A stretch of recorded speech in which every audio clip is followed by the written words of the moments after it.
E aí, gente, tudo bem? Vamos continuar hoje os teoremas integrais e hoje a gente fala do teorema do divergente. Assim como os outros teoremas, esse aqui vai falar o seguinte: você tem uma integral de uma derivada, que no caso é o divergente de uma função, e o resultado dessa integral vai ser igual ao valor da função na fronteira, tá? Nesse caso, a fronteira vai ser essa superfície aqui. Digamos que você tem esse volume e você vai calcular essa integral aqui, divergente de V, tá? Nesse volume. Isso também é uma integral de uma derivada, tá? E a derivada está sendo calculada nesse volume inteiro aqui, tá? Que é o divergente da função V. Divergente do V. Isso aqui é a mesmíssima coisa, como eu escrevi aqui em cima, do que eu calcular a integral de superfície fechada, né? Nessa superfície fechada, do V escalar dA. Tá? É a mesma coisa que eu fiz isso. Porque quando eu calculo essa integral de superfície fechada, eu estou pegando todos os valores da função na fronteira, que no caso é essa áreazinha A, e estou somando com a integral. Tá? Basicamente isso, né? Onde que é a superfície que contém todo esse volume. Tá? Fique claro isso, como se fosse uma massa tridimensional. E para você entender melhor, a gente, como sempre, vai falar de uma interpretação geométrica. Assim como eu falei em um vídeo na qual comentei sobre essa integral, que você pode acessar aí em cima nesse cartão, o V aqui pode ser representado pelo fluxo de um fluido não compreensível. Tá? E aí, de uma forma também não tão geral, a gente pode fazer só uma simplificação dessa integral, sem muito rigor matemático, só para você entender qual é a unidade no final. Tá? Isso aqui vai ser a mesma coisa que eu escrever a massa do fluido por unidade de tempo, por unidade de área, e quando eu calculo a integral, né, tem aqui o dA, aparece um A aqui, tá? Só pensando em unidades. Então esse A corta com esse A, e aqui dá massa sobre o tempo. Isso aqui, pessoal, é a quantidade total de fluido que está saindo da superfície, no caso, essa áreazinha que eu estou comentando aqui em cima, por unidade de tempo, tá certo? Ao mesmo tempo, se vocês lembrarem do divergente de uma função, o que é que acontece aqui, né? Isso aqui é o quanto que o V sai de um ponto. Eu também comentei isso no vídeo do divergente, você pode acessar também no outro cartão aqui, né? O quanto o V se afasta de um ponto. Ou seja, em essência, se você tiver, digamos aqui, um outro volume, e aqui dentro você tem uma torneira, que está jorrando água, tá? Aí o que é que cada uma das integrais vai me dizer? Se eu pegar essa integral aqui,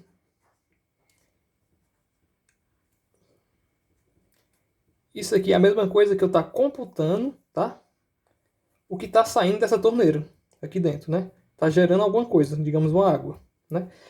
E a integral de superfície, que é essa aqui, né? V escala dA, ela está dando a contribuição do que está saindo dessa região aqui, tá? Do líquido inteiro que está saindo daqui.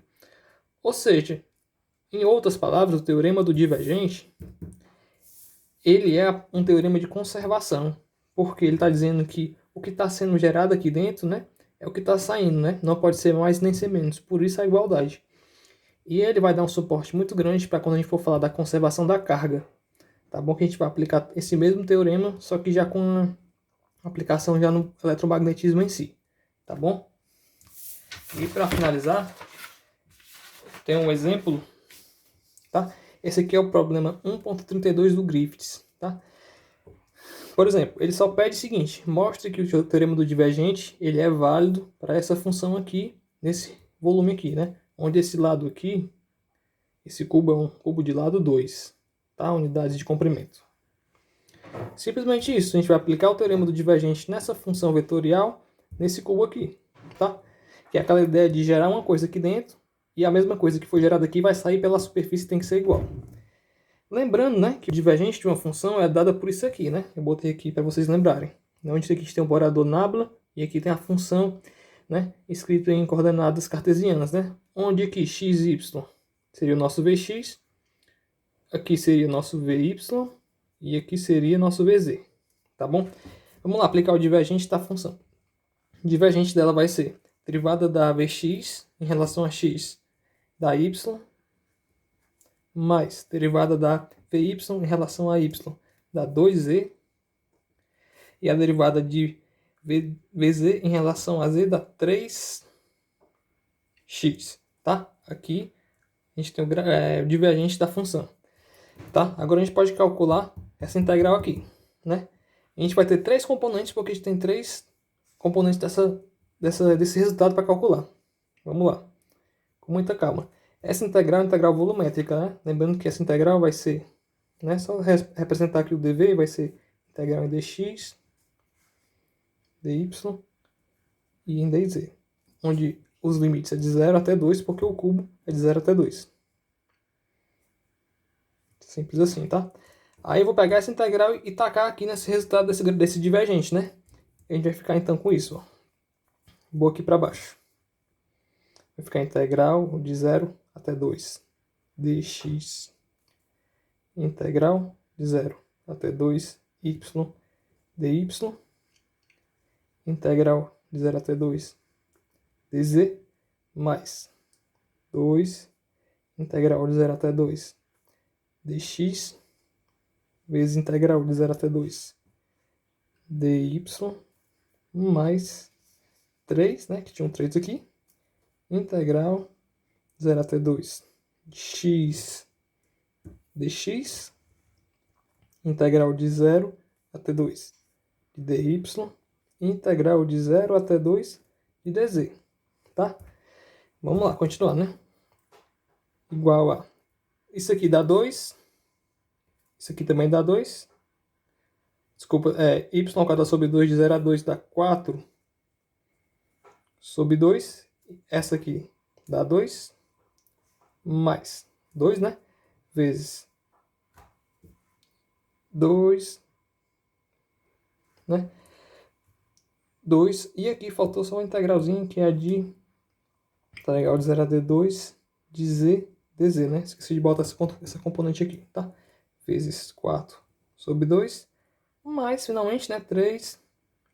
Integral de x de 0 até 2 dá x ao quadrado sobre 2, que dá 4 sobre 2, vezes 2 vezes 2. Se você tiver dúvida nessa conta da integral, comente aí embaixo que eu lhe ajudo. É simples, é só uma integralzinha unidimensional para cada componente. E aqui no final das contas, já fiz as contas ali, vai dar 48. Ou seja, a gente calculou esse primeiro lado aqui da nosso teorema do divergente, né, pessoal? Tá? Agora vamos calcular o outro para saber se está igual mesmo, tá? Eu já deixei aqui uma colinha para não ter que fazer tanta conta, que senão o vídeo ia demorar muito. Mas em essência, a gente vai calcular a integral, né, do v, da função vetorial que está aqui dentro do cubo, e escalar com elementos de área, né? E aí, no caso, como é um cubo, a gente vai ter 6 elementos de área, né? Porque a gente tem aqui um saindo dessa face, outro para trás, tá? Chamei de 2, chamei de 1. O 3 é saindo para cá, apontando para a direção y. O 4 é esse, o 5 é esse e o 6 é esse. Isso aí eu tenho que fazer o produto escalar daquela função aqui com todas as componentes de área, tá? E aqui só para lembrar, eu botei também que os produtos escalares das componentes aqui, né? X chapéu, Y chapéu e Z chapéu, certo? E aí, quem é o DA da face número 1? Se você vir aqui no nosso gráfico, ele está apontando na direção X, né? E ele está variando tanto na direção Y quanto na direção Z. Ou seja, aqui vai ter um DY vezes um DZ na direção X. Tá? Na verdade, aqui é um Y. Certo? Porque está variando na direção Y, essa face aqui, e na direção Z. Segundo elemento de área, ele vai variar também na direção DY, na direção DZ, né? Porque o elemento de área lá de trás, essa área aqui de trás, só que na direção menos X. Por isso, o menos aqui. Já o terceiro elemento, ele vai variar na direção X e na direção Z. E aqui tu tem o elemento na direção Y chapéu. Então tá aqui dx, dz, y chapéu. E assim você faz todos os elementos de área daqui. Tá? Mais uma vez, se você tiver alguma dúvida, pode perguntar aí que eu lhe respondo. Agora vamos calcular todas essas integrais aqui, considerando essas contas que eu fiz aqui. Primeiro, eu vou calcular esse aqui, né? Vou fazer v escalar dA. Né? Quem é o V? Lembrando que o V é essa função aqui, né, pessoal? Quem é o dA? Ele é dy, dz, x chapéu. Quem é o x chapéu? Né? Direção x chapéu. xy. Então vai ficar a integral de 0 até 2, integral de 0 até 2 de x, y, dy, dz. Isso aqui vai ser igual a 8, tá? Já o 2, perceba que vai dar a mesma integral, só que negativa, de 0 até 2, integral de 0 até 2, xy, dy, dz. Só que lá na superfície de número 2, o x é 0, né? Porque o x está bem aqui, é 0. Ou seja, esse cara aqui, 0, logo isso aqui se anula. Se eu for lá para a área 3 agora, quem é o elemento de área 3? dx, dz, y chapéu. Então eu tenho que fazer o produto escalar desse cara aqui com o componente y chapéu da função vetorial v, né? Que é 2yz. Então vai ficar integral de 0 a 2, integral de 0 a 2, né?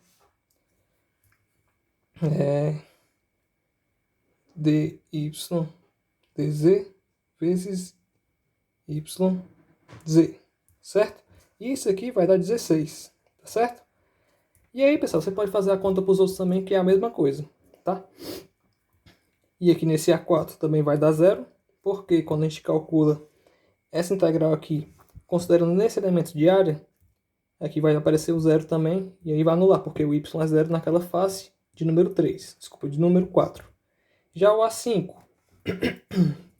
é esse cara aqui, né? dy, dx na direção z chapéu. E vai pegar essa aqui, né? Ó, 3x. Então vai ficar 3 integral de 0 a 2, integral de 0 a 2, zx, dy, dx. Isso aqui dá 24, tá? E por último, a última integral também, ela vai dar 0, tá? Porque quando eu faço aqui na área 6, que é aqui, área 6 é aqui embaixo, o z é igual a 0, e o z aparece aqui na função. Se ele é 0, então que dá 0, assim como aqui as de cima. Então no final da conta, vai ter que somar esse com esse, que dá igual a 48, que é o mesmo que a gente achou aqui em cima. Ou seja, está mostrado que nesse caso, o nosso teorema foi satisfeito, tá? E lembrando que aqui é só uma prova bem simples, tá? Não tem nenhuma formalidade, é só para fazer uma revisão. Então era isso que eu ia mostrar hoje. Valeu!